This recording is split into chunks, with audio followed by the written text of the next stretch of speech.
Bismillahirrahmanirrahim. My name is Lauren Booth. I'm a journalist from Great Britain and a revert to Islam. I'd like to share with you today how I come to be sitting here in Malaysia with a hijab and as a Muslimah.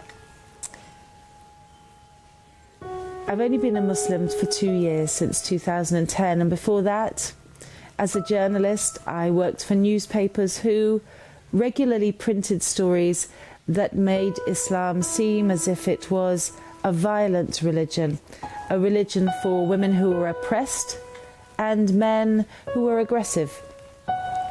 But somehow Allah subhanahu wa ta'ala had a different plan for me. I suppose we can look back to our childhood to see where things begin. And I remember when I was around 7 years old, I was always praying. At night time, before I went to sleep, I would pray. Although I was raised in a Christian household, I never prayed to the Trinity. I never understood the Trinity in order to pray to it, but I did know that there was one God, and I would pray to him. Very simple prayers. Dear God, please make my younger sister disappear for a little bit. Things like that, the things that we all do when we're young. But it's not easy staying religious, believing in God in the modern world. And I think that applies to Malaysia today as well. It's as if everything in our environment is made to take us away from the knowledge of Allah, from the certainty of the hereafter, from the feeling, the access to the unknown and the unseen. How can we grasp the rope of faith when we are watching Friends and worried about our nails or our appearances or our shopping? So as I became a teenager, the praying stopped, and I'm embarrassed to say that I really thought that I was kind of a god of the universe, because actually the polytheism of today is the arrogance of the individual. You see, when I was a teenager, I was quite pretty and quite talented, so I thought the world and the universe did revolve around me. I remember my mum saying to me, "You really think the sun and the moon and the stars go round you, don't you?" And I said, "Yeah, I do." But you know, when Allah has a plan for you, whatever you think you're going to do, it will result only in Allah's plan being fulfilled. People often ask reverts, what was the first moment when you became aware of Islam?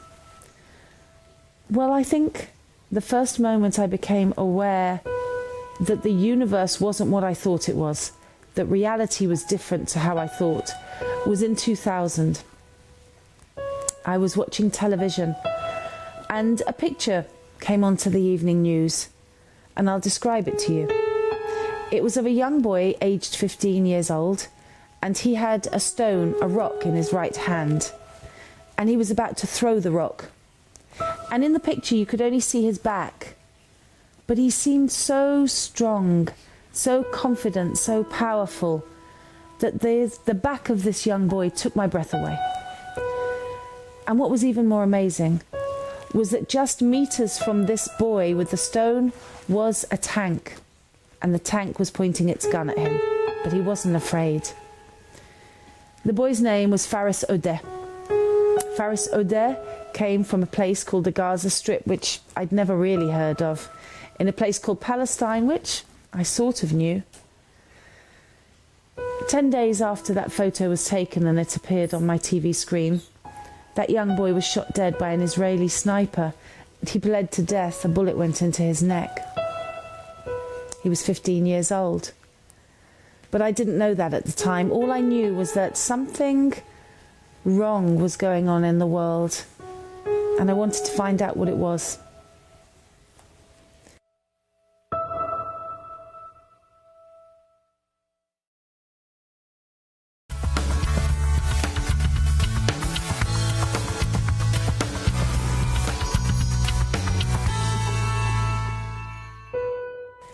In 2005, I was working at the Mail on Sunday newspaper in London, part of a group of newspapers that we can say isn't very sympathetic to Islam.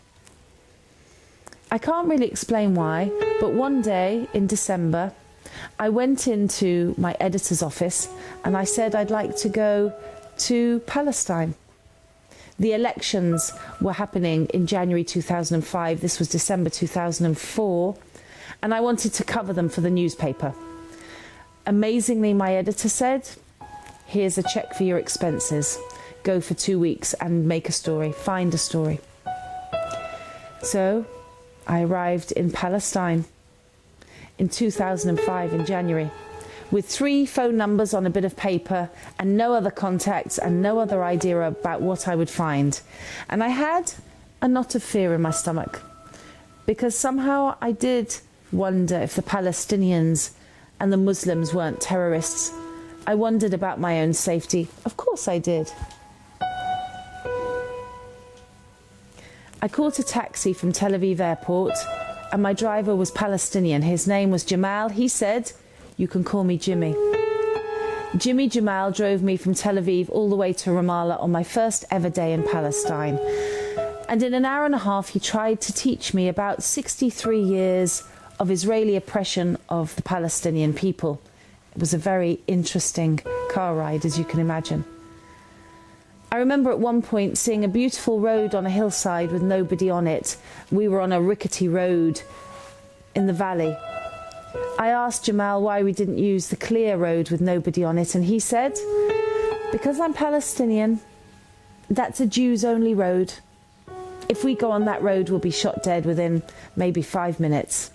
Do you still want to go on that road? I said no. The word apartheid appeared to me. And it stayed with me throughout that first visit because it's the best applicable word to what is being done to the Palestinian people.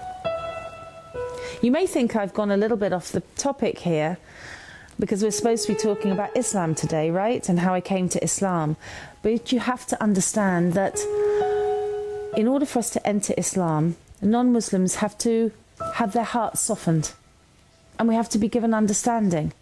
Not just understanding about the Quran, a love of the Prophet Rasulullah, although that is central, of course, but an understanding of how does our world work today? Who are we? What is justice? What is injustice? So when I was in Palestine, I learnt what injustice was. I also remember on that first visit, an old lady taking my hand in the streets of Ramallah and seeing that I didn't have a coat. She pulled me into her house and said, "Yalla, yalla," which means come, come, come, come. She opened a wardrobe and she gave me a coat. She opened a case and she put some clothes in it and gave me the clothes. Then she wrote down her number on a piece of paper, ushered me out into the street with the words, "Assalamu alaikum."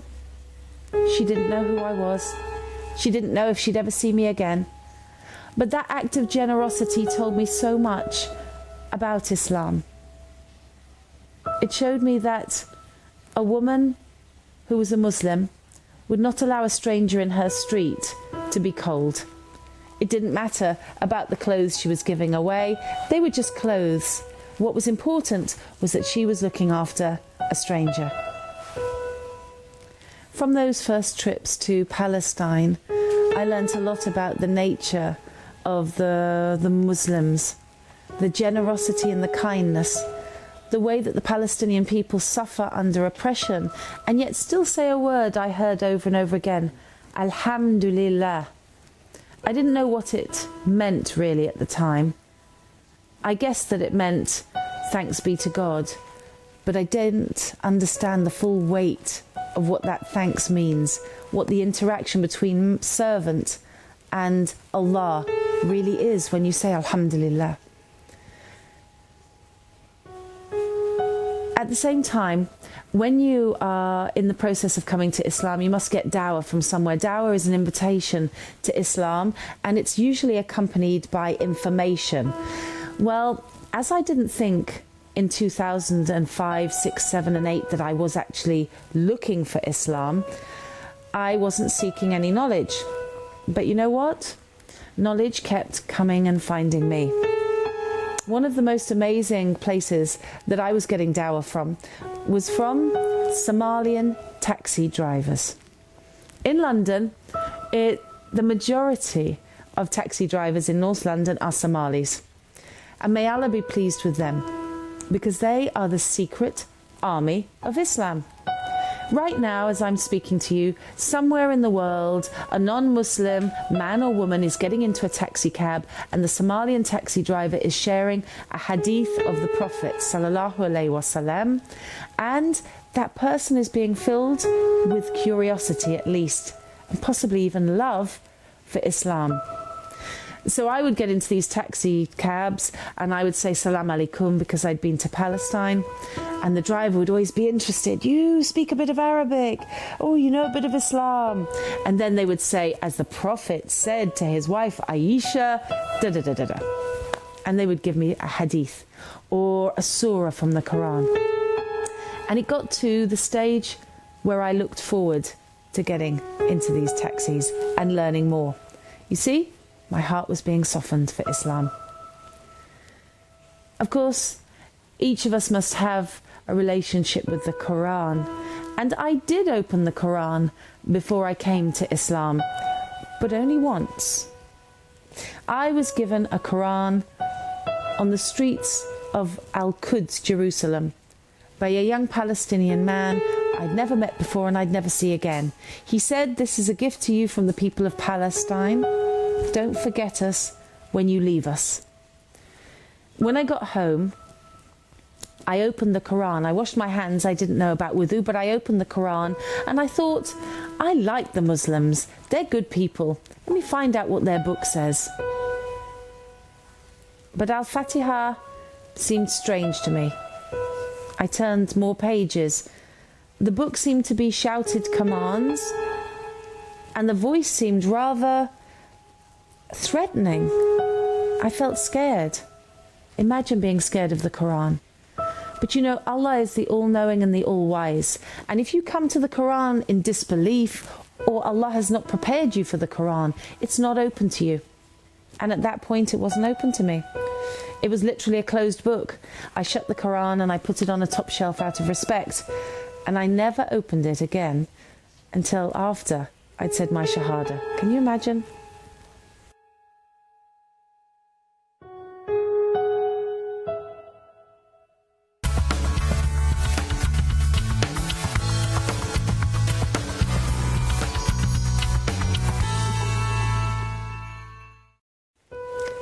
In 2008, I got an email that would change my course of my life again.